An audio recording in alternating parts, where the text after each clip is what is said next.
Evil walks the field of battle. Werewolves feed on the wounded. Sorcerers develop a plague. Another episode of the Lunatics Podcast. Werewolf the Podcast.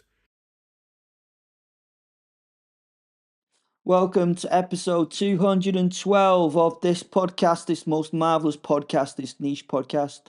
Remember to go to the description. There are loads of things in there. We have our partners, Grendel Press, our other partners with the merchandise, Odin Apparel. There's links to the stuff there. There's books. There's all sorts of things. You could come and join us on Instagram, on Facebook, on Xbox. On Xbox? That's not Xbox, is it? It's X. Is it X? X.com. Yeah, on that. Blue Sky, you name it. We've got it. So if you want to do that, come and visit us.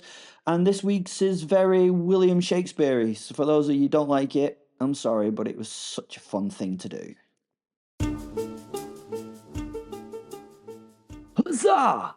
It is I, Lord Percy, Duke of Northumberland. I write a report of after the attack upon our walls. I write for the story of this night.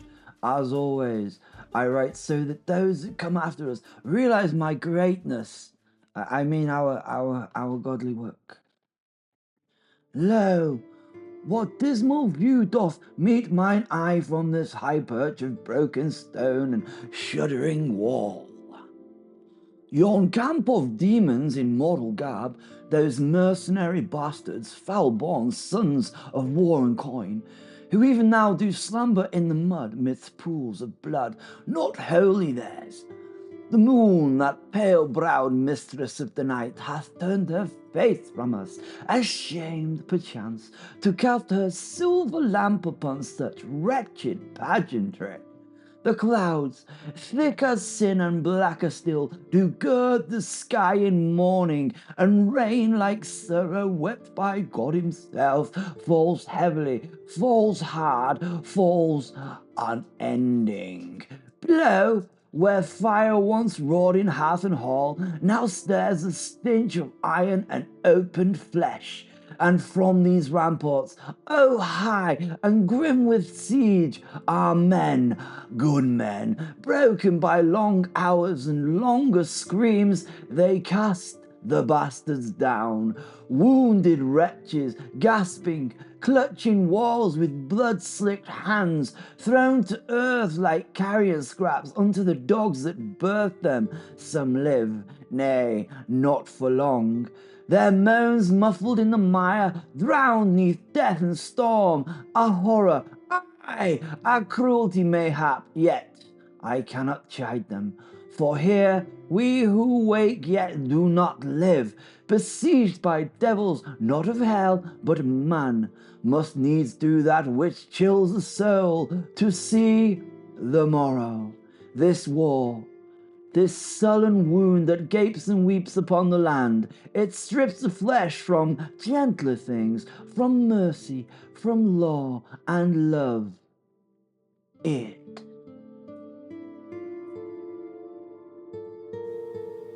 William Marshall. I fall from the battlements in my werewolf form, a black shadow in the darkening night. My rage I release in a gloaming, offending roar of rage. I land in the mire at the base of the wall. Death is already walking here. There are a few broken bodies scattered about, live and dead, all with grievous wounds. These mercenaries care so little for life and value their compatriots so little that they have been left to lie in the mud they have. A man lies face down in the mire. He has gone from this plane. But I take some of my anger at these men out on his corpse. As I worry the body, another man, broken in many ways from a long fall and distressing wounds, crawls away from me. He yells for help. I grab the back of his bloody armor and flip him onto it. I look down on him. I wonder what he sees. if he sees at all. He cries for his mother and a woman called Eleni. Maybe a sweetheart, maybe a daughter. He will not live long, so it is time to use him as a tool to create terror. I lean over him to make sure he can see me in my fullest form. His eyes are unfocused.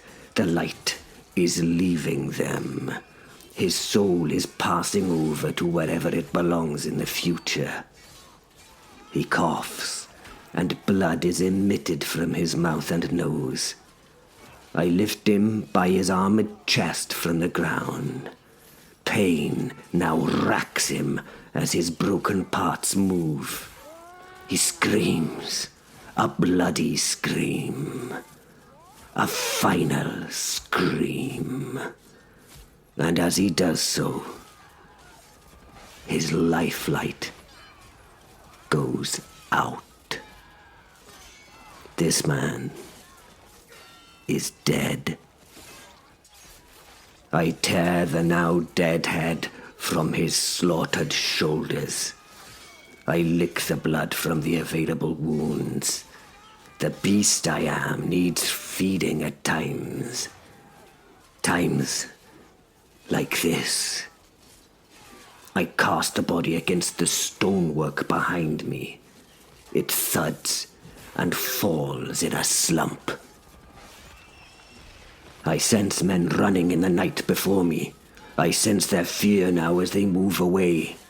I throw the still helmeted head at one of the retreating cowards. It strikes him, and he slips and falls and yells as he struggles to get to his feet once more. And I am upon him. His fellows leave him as they see me as a shadow.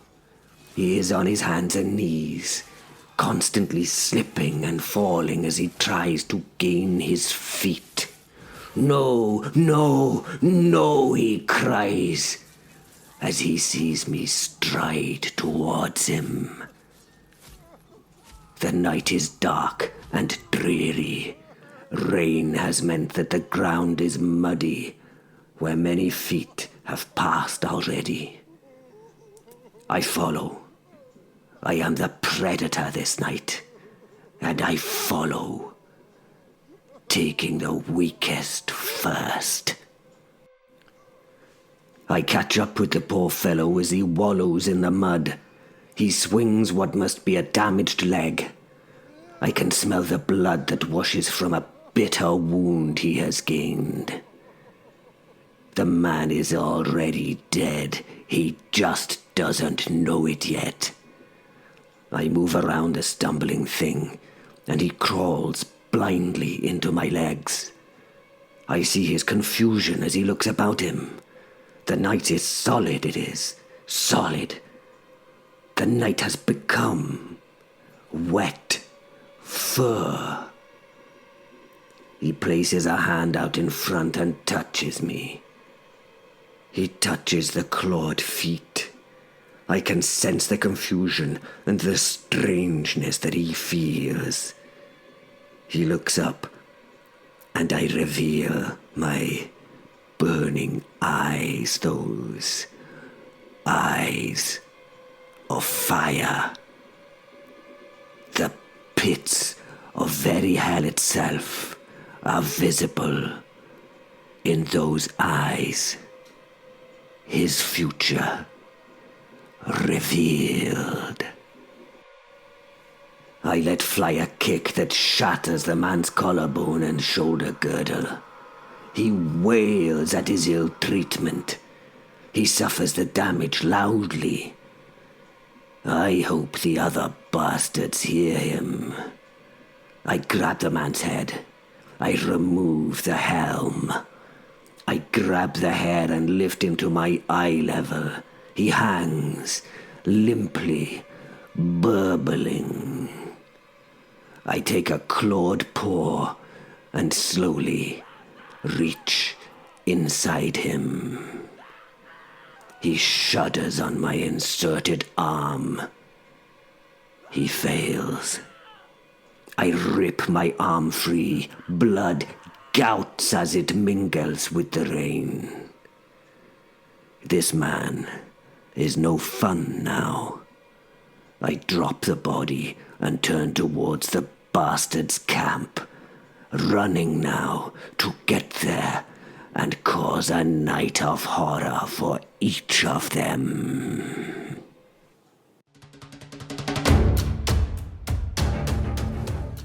Lord Percy, Duke of Northumberland.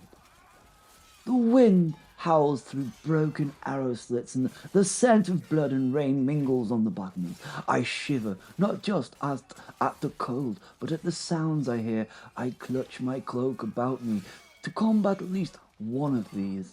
I continue to mentally form my prose. Hark now. What sound breaks through the storm? Not thunder, though it shakes the very marrow, but cries, oh God, the cries, not war cries, no, not that brutish music we have long grown deaf to, but terror, unstrung and raw. The bastards scream from yon black mire and tattered tents, where once their laughter mocked the night, there rises now a shrieking dirge, a hymn to chaos, sung in gurgled throats. And then, there, I saw it. By firelight's flicker and the storm's cruel strobe, a shadow vast, four-limbed, and yet too long, too hungry, too cursed to be of mortal stock. A wolf, say you? Nay, not so. A beast born of nightmare's womb and baptized in the blood of men, fur blacker than the grave's own veil, matted with gore and soot. Its eyes, saints preserve me, its eyes like burning coals set in a furnace of hate and judgment. It moves with the silence of thought and strikes like wrath incarnate. One man it clove from groin to gullet with but a sweep of claw. Another it bore aloft, his limbs flailing like straw in wind, and dashed him down, a sack of meat and bone now. We saw them flee.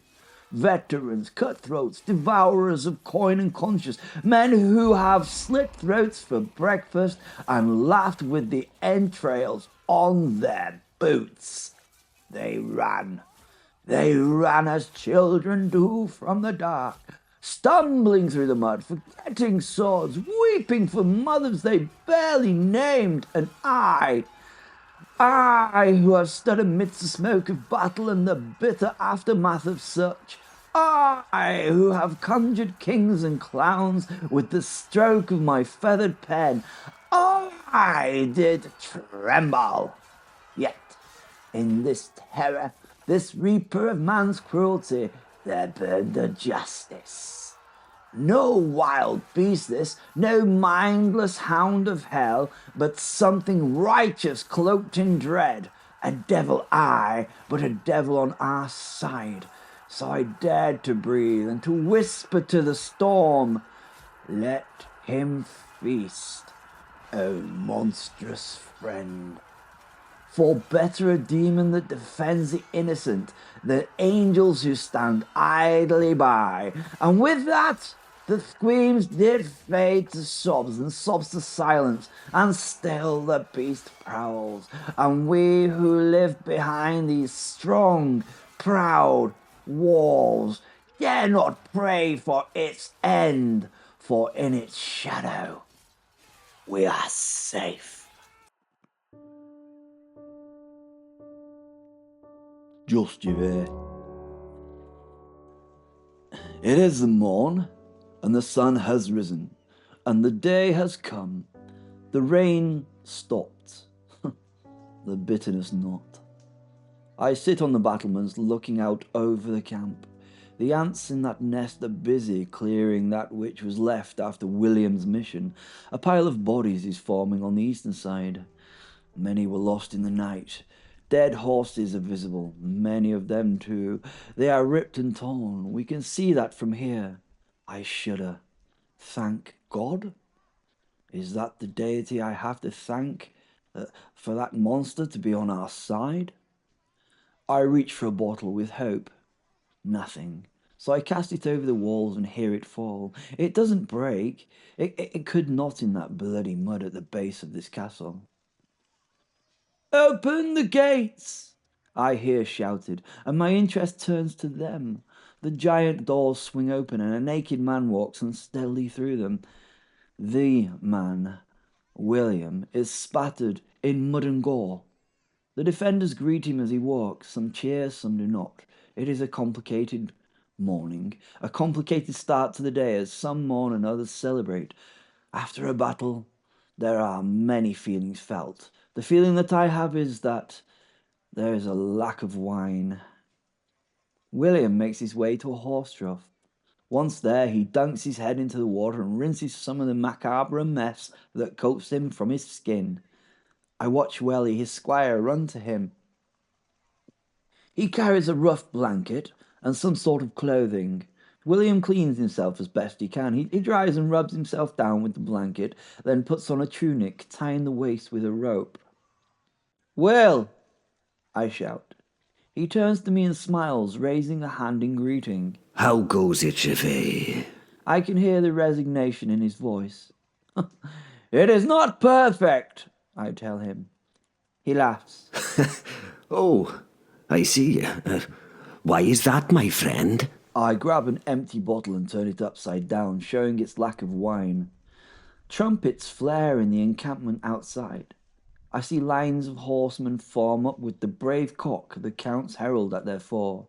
He is dressed splendidly. I can see that from this distance, maybe this is him coming to give us a worthy surrender, or bid us farewell in their retreat. They cannot want to fight after the night they've just had, can they? As I watch the column approach, William and Percy join me at the top of the gates. The armour of William lies where he left it, and over a fresh gambon and cloth, Welly and William rush to replace it in his body.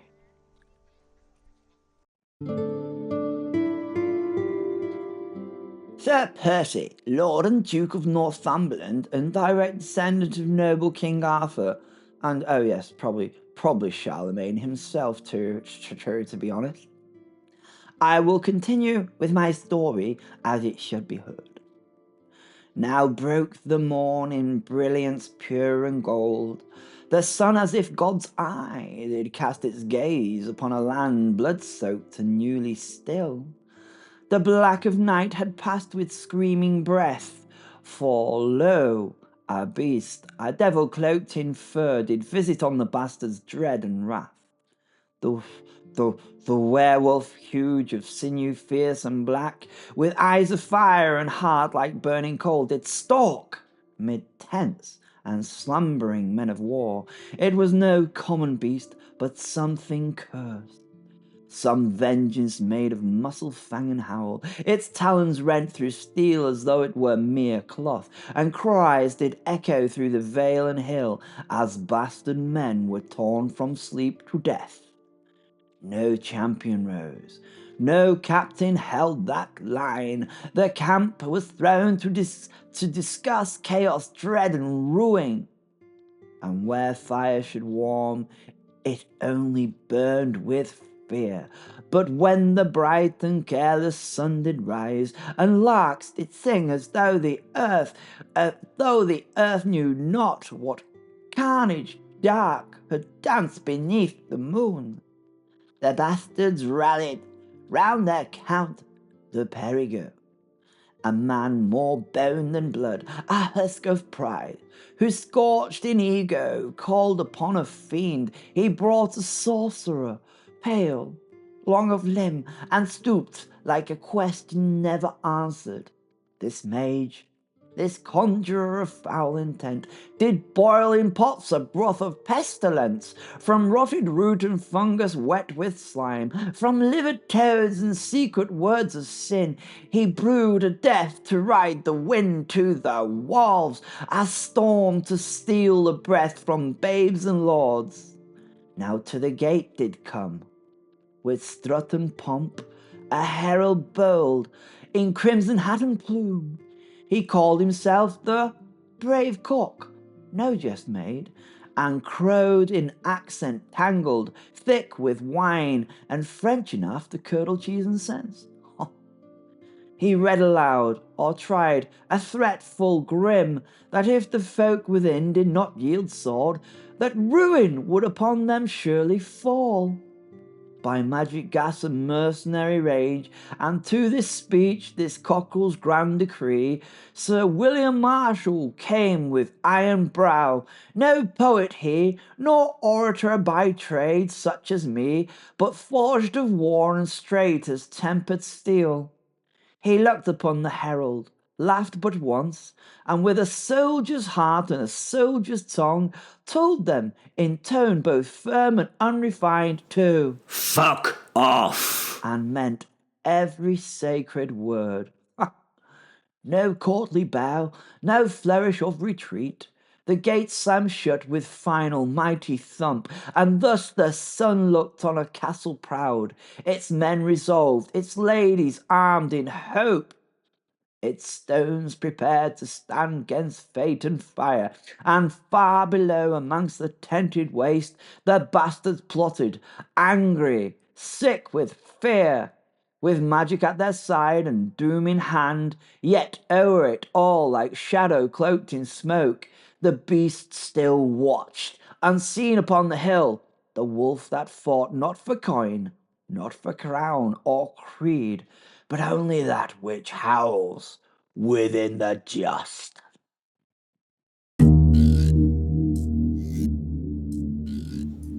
The second Count to Perigod, direct descendant of Charlemagne. What vile being of Satan was sent our way in the night? These evil men that hold this fort against us are willing to use ungodly methods against us. They are inhuman. They are vile. They murdered Sister M and took only her head. Well, if this is their manner, it will not be said that I will not use everything that I can against them in return. They use dark magic. I can use dark magic. I can use dark magic and justify it in the outcome it will engender. We have been at their gates this morning to do more than they did, to offer them warning and offer them a method to extract themselves. All I wish is for their surrender and the head of one man. Only one man has to die. The child murderer, William Marshall. It is odd to say that man's name as a bitterness bites at me as I say it. I think William must have dark powers himself. He seems to have some power over the men in the camp. He seems to have the Lord bewitched. Why else would he let this murderer, this evil man, talk for him at the gate? My knowledge of the Lord, as passed down to me by my father, is that Tancarville is a godly Christian man. Maybe our actions this day will allow him to come back into the light, to break this spell, and we can become friends, as he and my father once were. I pray to God that this is what happens. My brave herald had gone forth to talk to the Lord de Tancarville, to seek reason with him, but oh no, he was cursed and abused from the battlements by that vile man himself, William Marshall. William, being cowardly and villainous, would not give himself to save his own. Oh no, he would let all die in his retinue. What a coward! What a pus-filled abscess of a man he is! he would choose to let others die for his evil actions. The Lord de Tonkavi must be under his spell. He must be. Well, William has summoned a demon from hell, but God's bright and cleansing sun drove it from his earthly plane with the aid of the exorcism of Bishop Rosin de Perigod. And now he has completed this task. Hopefully he will turn his cheek so that the dark sorcerer, Antzindepantz, can do his foul duty.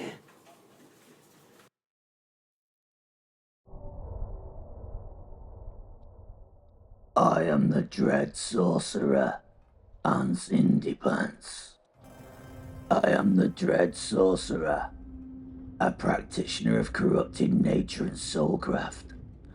My object this day, to concoct a plague draft, a volatile miasmic potion designed not merely to poison bodies, but to spread despair, disease, and madness within the besieged walls of an enemy's castle.